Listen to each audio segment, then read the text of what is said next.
Alright guys, it's a few days later and I didn't have much time to work on this car, but now it is dark outside already. It's like 9 p.m. I think, and I have a little bit of time like to do a power hour, and nothing major on the car. I was kind of hoping that one of these days I was gonna strip the rest of this bonnet and see what the condition is of this panel here, but it's May and it's raining every day. I don't want to make too much dust in that garage, so I'm not gonna strip inside. I'm kind of waiting for a nice weather to pull it out again and strip it there. So today, since I have just an hour I guess in the garage, I think I'm gonna start stripping the interior. And the idea for that is because I want to see what the condition of the floor is and what we're gonna have to do. Eventually at some point the body is gonna have to come off the car and it's gonna be stripped completely, but for now I just want to keep it rolling so I'm able to move it around. So I think that's gonna be my project. I'm gonna start taking the seats out and the carpets out so I can see the real condition, because I still don't know how deep we're gonna have to dig into this car. For sure the body will need to come off anyway, so stripping the interior is a good idea, but nothing too exciting for you to watch, so I'm gonna do that off camera.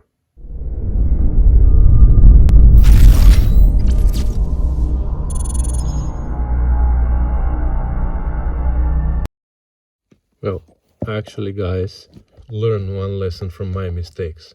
Never underestimate a job. This is not just a simple Torx, it's a safety Torx with this pin in the middle, so I don't have that. So I'm gonna try with the flat screwdriver. Okay, one is out, and it's not only safety Torx that I don't have, but it's also a stainless screw. I can't even weld anything on it. Luckily, this screwdriver, flat one, fits perfectly right there, so that's how I was able to take out one.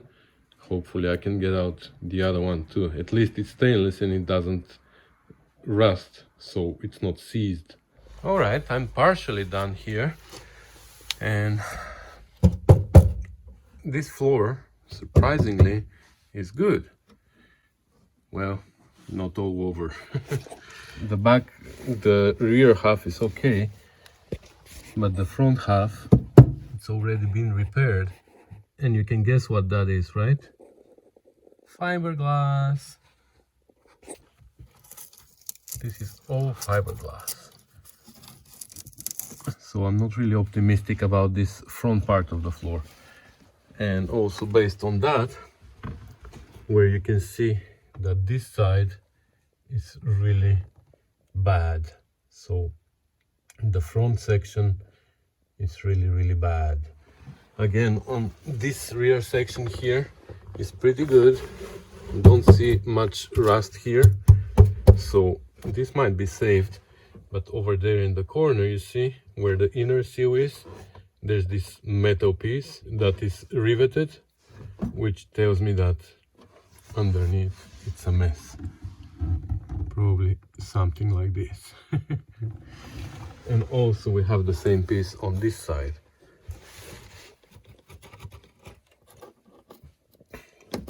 So it's probably exactly like my GT6. The floors are pretty good in the center, but close to the inner seals they are rusted. But that's not too bad, we can fix that. As long as the outer seals are good, which it looks like. It looks like the outer seals are good and they're riveted, so I think they've been replaced. So that's the good part, because we can take them out and repair the inner seals and put these back and weld them properly and everything. So yeah, I will keep stripping here. Haven't done anything in the boot yet. I just wanted to take a video of everything, how it goes, so I can put it back together later. And the headliner will have to be replaced. There's a big hole over there, but we'll see. When we strip everything, we're gonna try to remove the headliner in one piece so I can use it as a pattern and make a new one for my friend. And the carpets that I'm taking out also, I'm folding them and I'm putting them here to the side because I'm gonna use them as a pattern to make new carpets. So that's good. Yep. Yeah, it's crazy. Fiberglassy car. Let me see what's here underneath. We have a big compartment here. No spare tire. Oh, that's the first time I'm looking here. And actually I don't see big holes. Wow, there. This is a mess. This is a big mess there. So guys, I'm seeing here the twin brother of my GT6. It's in the exact same condition. Well, on my GT6 we've done all the repairs, so we know how to do these, right? Anyways, let me finish stripping it and I'll show you the whole interior.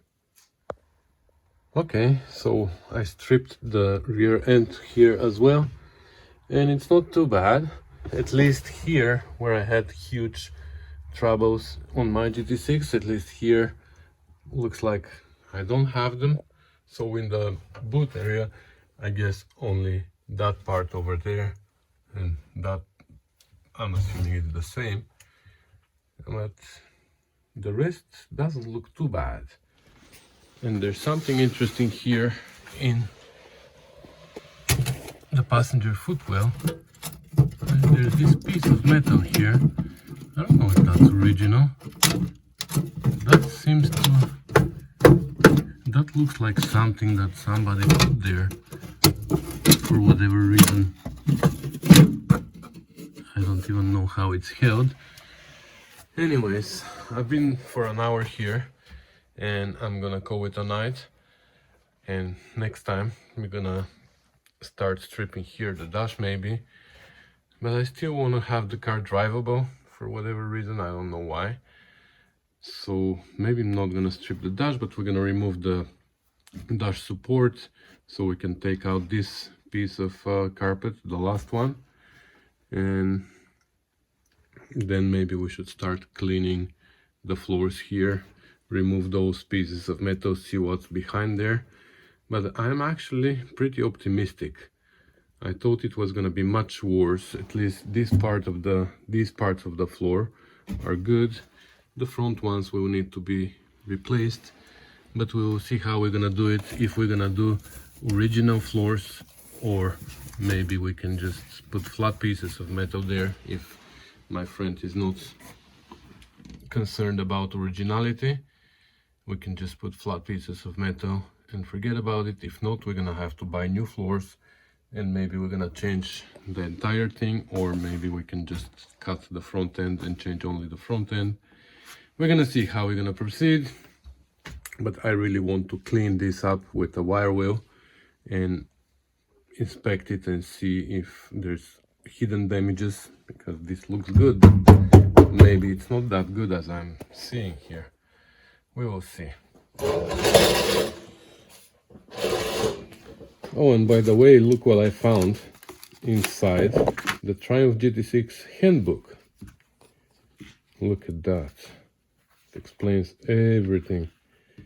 Not only it tells you how to operate the car, but it also tells you how to service it, how to change your oil.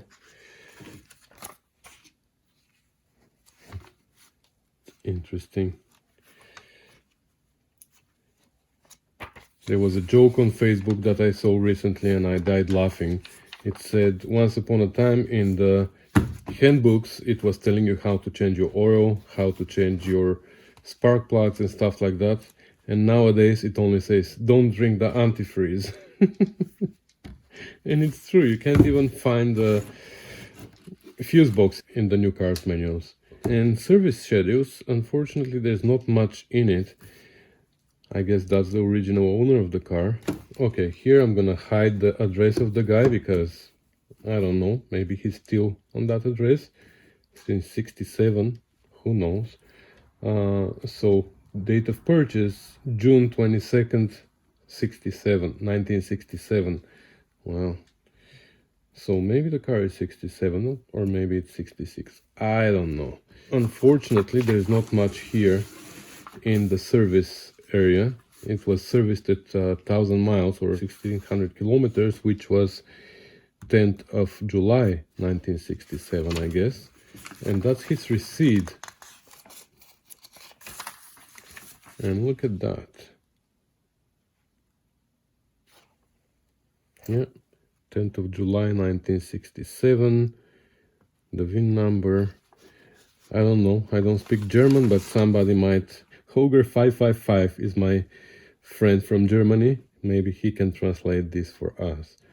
So 1,000 miles inspection. I don't understand the word here, but I'm interested in the price. So whatever that was costed 8 Deutschmark, and whatever this is 5 Schmiernippel.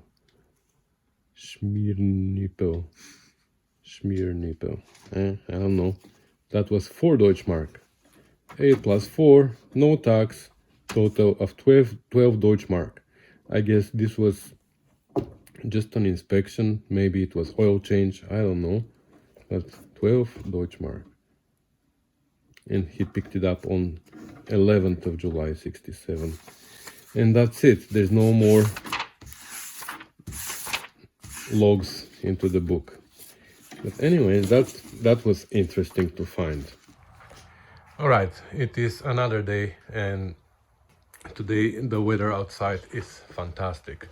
It's almost summer. Great. And look at that mess in my yard. I have a new well, finally. I've been living on the supply water for the last 6 months because the well here got dry, but that's another story. Anyways, they drilled a new well, so soon we're gonna have water connected. So back to the GT6 today.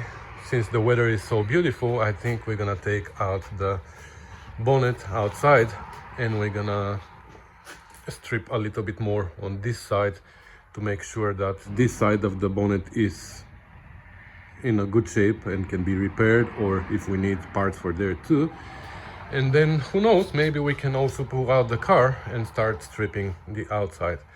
I know I'm jumping back and forth with stuff that I'm doing on this car, but my goal in general is to check all the metal and see what parts we need so we can order them. For now, we know that for sure we need wing for there, and maybe the part that goes over there. I don't even know what it's called. So that's the idea. I want to strip it as far as I can and see how far the rust goes so I can order the parts. Anyway, so that's the idea.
All right, I'm still not done, but I'm taking a little break here. and as I'm taking the break I might show you. Like my grandfather used to say, when you're taking a break, find something useful to do, and he was always making me work even during my break. Anyways, he was a wise man, God bless his soul. Anyways, so well, I'm taking a break. Let me show you a little bit of what I've done so far. So we know about this area here. We know that this is in a really bad condition, so we will need to replace a big portion of this, maybe the whole entire wing. I'll tell you a little bit later what I found out about it. Here, this we can repair. I haven't cleaned this yet, but I'm sure even if there's something we can repair, because it is pretty flat here, so no problem. This portion here we can repair. There's bullet holes. There's more here that I have to strip. Here, as expected, there is a big damage. You saw the pieces of fiberglass that I took out from inside, so I'm not really sure if we want to repair that or we're gonna replace it. But here, I don't know, this is gonna be tricky, all these compound curves here, but I guess we're gonna have to practice more, and we're gonna maybe we can save this fender. On this side, inside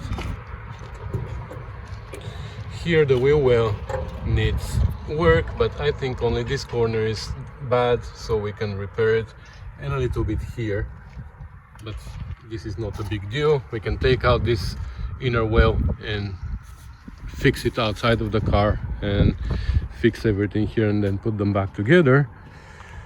Here looks like everything is okay, and that's it. Now here what I found is, as I expected, this wing or this fender has been replaced at some point, because you see it's been braced together. Also, if you look carefully at the colors here, you can see that the car has been painted twice, I believe, or maybe here you can see it better. You can see 1, 2, 3 colors, and the window has only 2 colors on it. Anyways, I suspect that this wing has been replaced, and that was at the time when the car was painted for a second time, and then it corroded again, and then all the fiberglass work has been done, and then it was painted for a third time. It doesn't really matter. Here in this area there was a lot of bondo.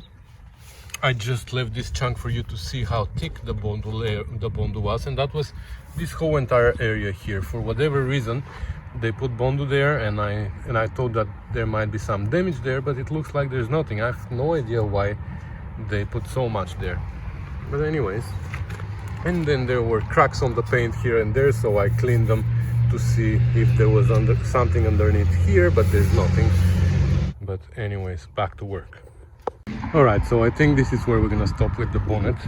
I found a little bit more damage, like this here was dented, and it's been somebody tried to repair it. There was a lot of body filler there, but at least there are no holes. Here there's damage on the nose, and they covered it with body filler too, but nothing too serious. We can pull this out with the dent puller, and yeah, I think we have a game plan for the bonnet.